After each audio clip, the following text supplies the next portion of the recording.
Thank you, Mr. Speaker. Distinguished sponsor, I will not be interpolating. I will not be asking questions. I will be raising a parliamentary inquiry, then I will make a manifestation. Parliamentary inquiry. First, a clarification. Did I hear it right?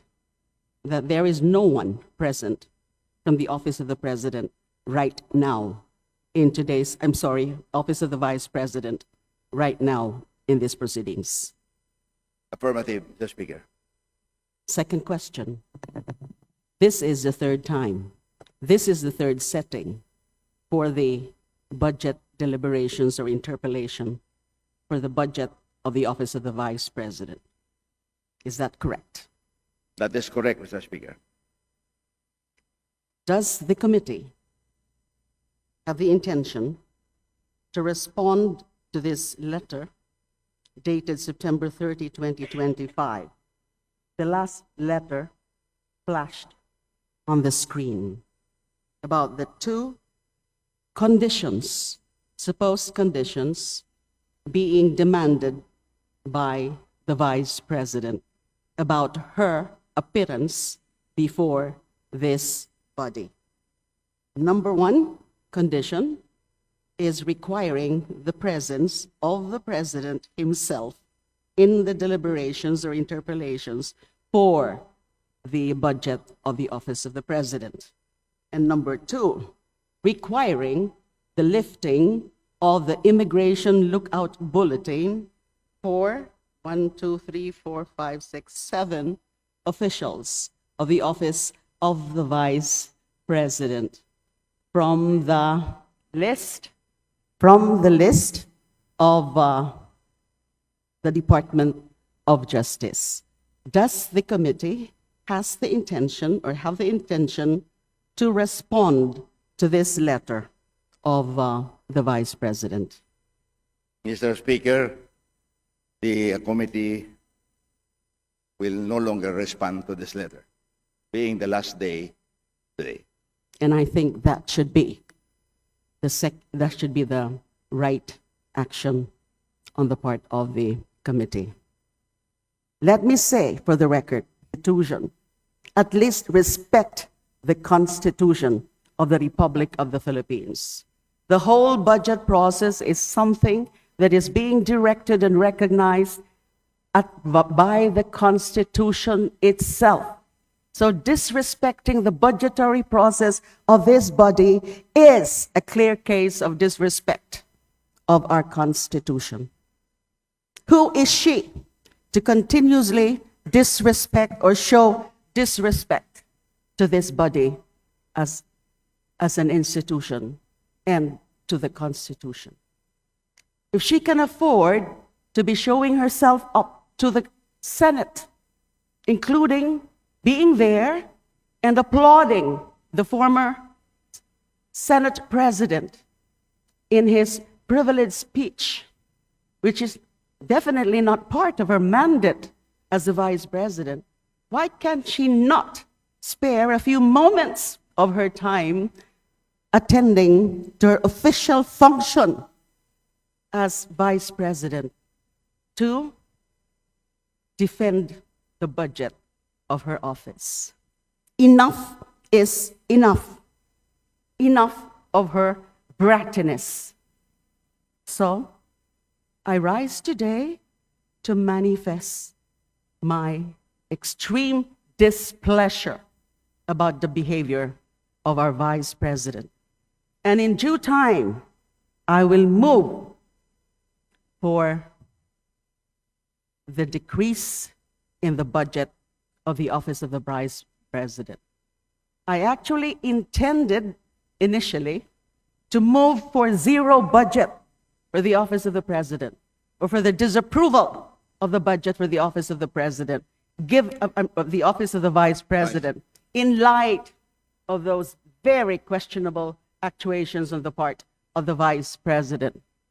But after some mulling, after some reflections, and out of courtesy also and consideration to the personnel and staff of the Office of the Vice President, I'm just now thinking of moving for the decrease, let's say, for the retention of the MOOE and personal services budget and get rid of the operational budget for the Office of the Vice President.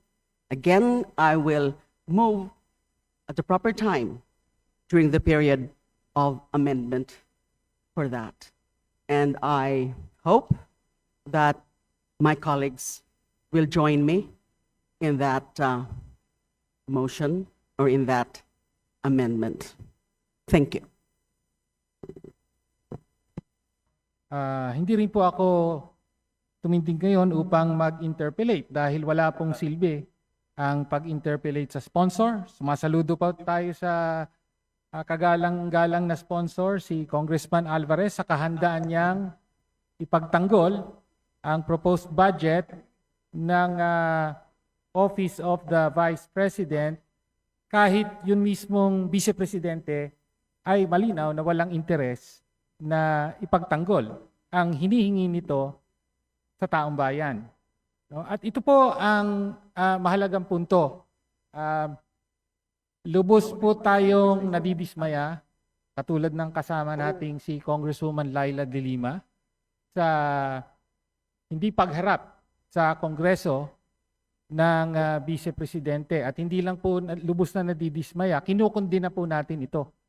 No? Dahil ang importanteng punto, ang proseso ito ay ang proseso kung saan ang mga opisyal ng gobyerno ay humaharap sa Kongreso upang humingi ng pahintulot na gastusin nila ang pera ng taong bayan.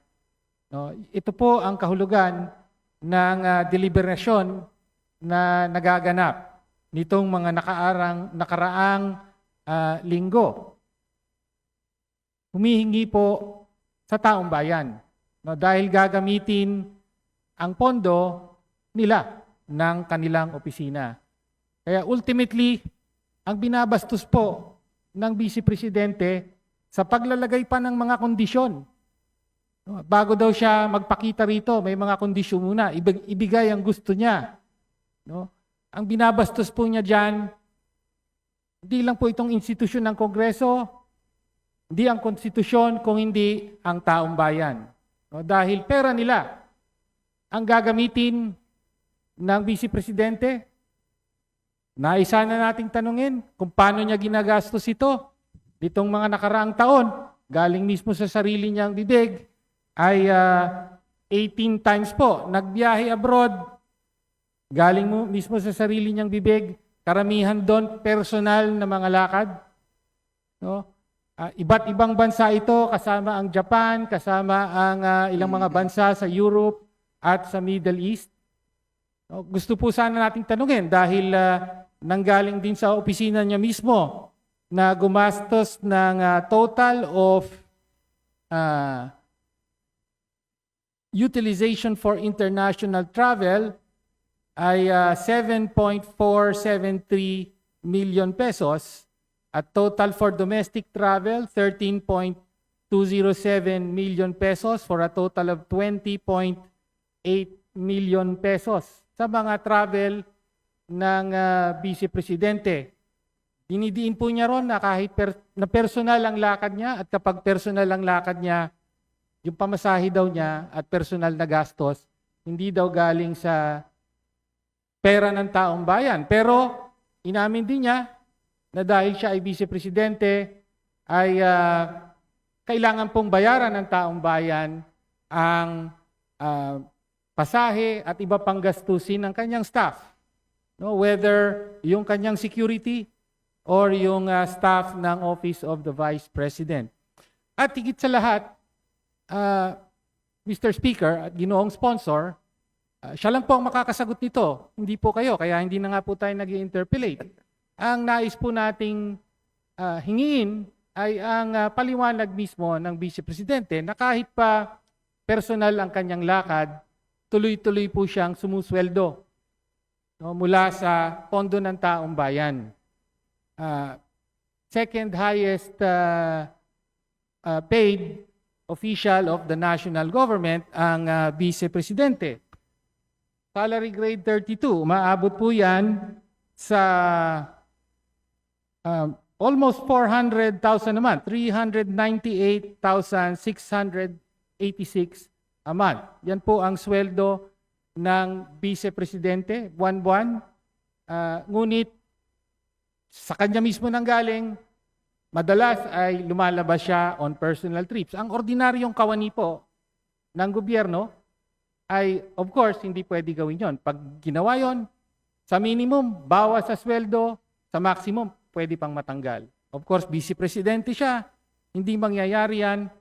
All the more, ang kanyang obligasyon at responsibilidad na kumilos ng isinasaalang-alang ang interes ng taong bayan. No? Gusto rin po sana nating tanungin ang Vice Presidente kaugnay sa kapansin-pansin na mababang utilization rate ng kanyang budget. No? For 2025, sa 744.14 million pesos na budget ng OVP, ni-report po na sa kalagitnaan ng taon, 34.3% pa lamang po ang nagagamit. At nang tanungin po natin, nung panahon ng budget briefing, ganito po ang sagot niya. Sabi po niya, ano po ang paliwanag dito? Yan ang tanong sa kanya. Yes, marami kaming procurement na tumagal. Hindi siya nasimulan by January, Madam Chair, yung procurement. So maraming mga procurement na June, July, August na nasimulan. Yun lang po ang kanyang paliwanag. Mabagal na procurement. No? Gitna na ng taon ay wala pa raw procurement.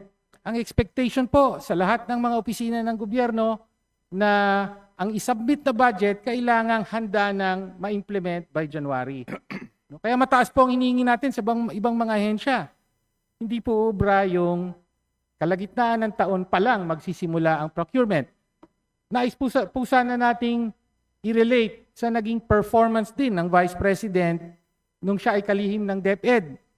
Ganito rin po ang problema. Napakabagal na procurement. Kaya po, noong 2023, yung tanging taon na buo ang panunungkulan niya bilang DepEd Secretary, meron po siyang budget, ang DepEd, para magtayo ng 6,379 classrooms. Ang napatayo lang po ng DepEd ay 192.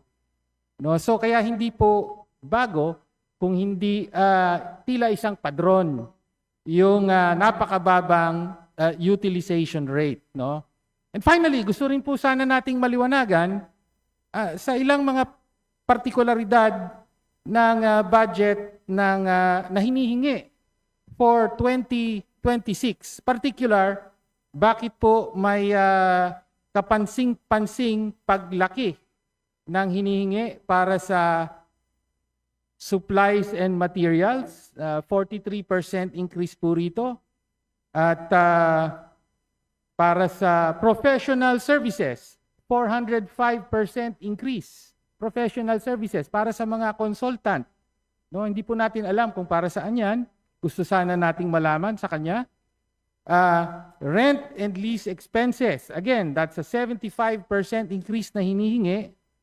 At iba pa ang mga maintenance and operating expenses. Again, ang punto po natin, hindi po pamumulitika ang habol dito kung hindi lihiting mong mga tanong na tinatanong din natin sa ibang mga ahensya. At dahil ganito po, again, kinukondin ako ang pambabastos ng Vice Presidente sa taong bayan. No, dahil umaasa siya na magkakaroon ng budget para sa 2026. Mas malaking budget pa nga ang hinihingi.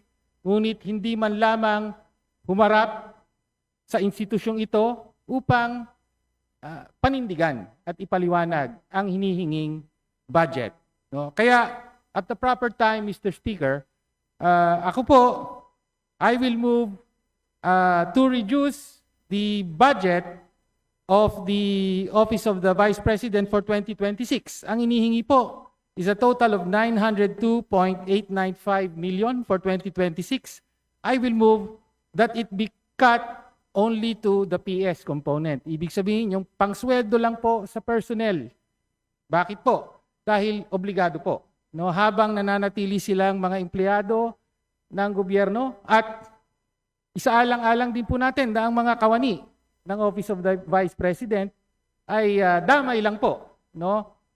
Naniniwala tayo na sila ay mga tapat na lingkod bayan, ngunit sa kasamaang palad ay iba ang asal ng kanilang head of office. So I will move that the budget be reduced nearly to the PS of 198.8 million pesos at the proper time, since the head of office herself has not deemed it necessary to defend the budget proposal of her office. So yun lang po, Mr. Speaker at ginoong sponsor, maraming salamat.